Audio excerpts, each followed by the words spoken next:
छतरपुर में पुलिस थाने पर किए गए हमले का मामला तूल पकड़ता जा रहा है। थाने पर हमला करने वाले आरोपियों के खिलाफ सरकार ने बड़ी कार्रवाई करते हुए आरोपियों के मकान को जमींदोज कर दिया।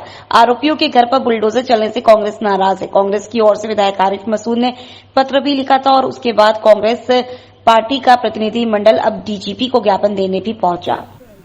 उसके स्वार्थों की पूर्ति के लिए अपना पूरी व्यवस्था बनाने में लग गए। मध्य प्रदेश में न्यायिक शक्तियों का जितना दुर्व्यवहार हो रहा है उनके साथ देश में कहीं नहीं हो रहा। संविधान की स्थापित न्याय प्रक्रिया है जिसको नजरअंदाज करके बुलडोजर प्रवृत्ति मध्य प्रदेश में जो आई है, ये मैसेज क्या है? ये मैसेज है कि अदालतों के कानून के संविधान के परंपराओं को हम नहीं मानते। कोई भी अपराधी अपराध करता है, कानून उसके साथ जो नियम सम्मत कानून है उसके हिसाब से काम करता है, करना भी चाहिए। पर दहशत बना के, डरा के बीजेपी के स्वार्थ को सिद्ध करना और इस तरह की भावना व्यक्त करना कि हम जो चाहेंगे करेंगे, ये स्वस्थ लोकतांत्रिक प्रक्रियाओं का हिस्सा नहीं है। छतरपुर की घटना राजनीतिक घटना नहीं है, सामाजिक घटना भी, ये संवैधानिक घटना है। वो चाहे ग्वालियर की बात हो, चाहे भिंड और मुरैना की बात हो, वहाँ यादवों के मकान गिरा दिए गए, या उज्जैन में जायसवाल का मकान गिरा दिया, या अलग अलग जगह पे मकान गिराने की प्रवृत्ति, मैं मानता हूं कि जो मानव अधिकार है उनके भी उल्लंघन का हिस्सा बनती है।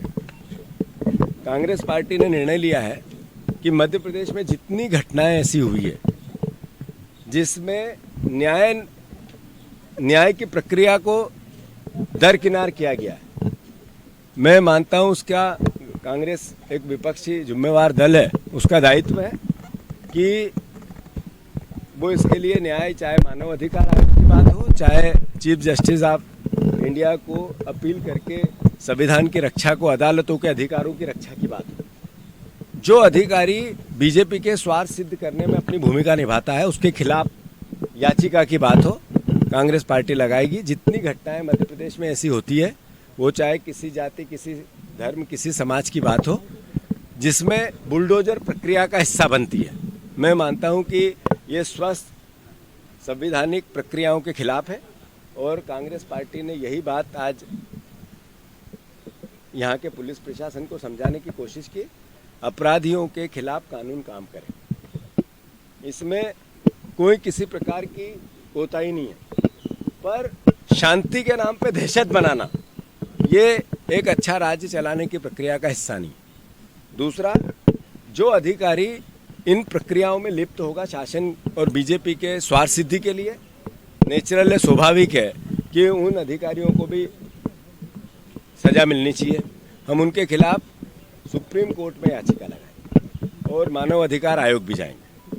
मैं मानता हूं कि सर्विस रूल के नियमों का पालन कर्मचारी करें, इस भावना का हमने उनसे निवेदन किया है।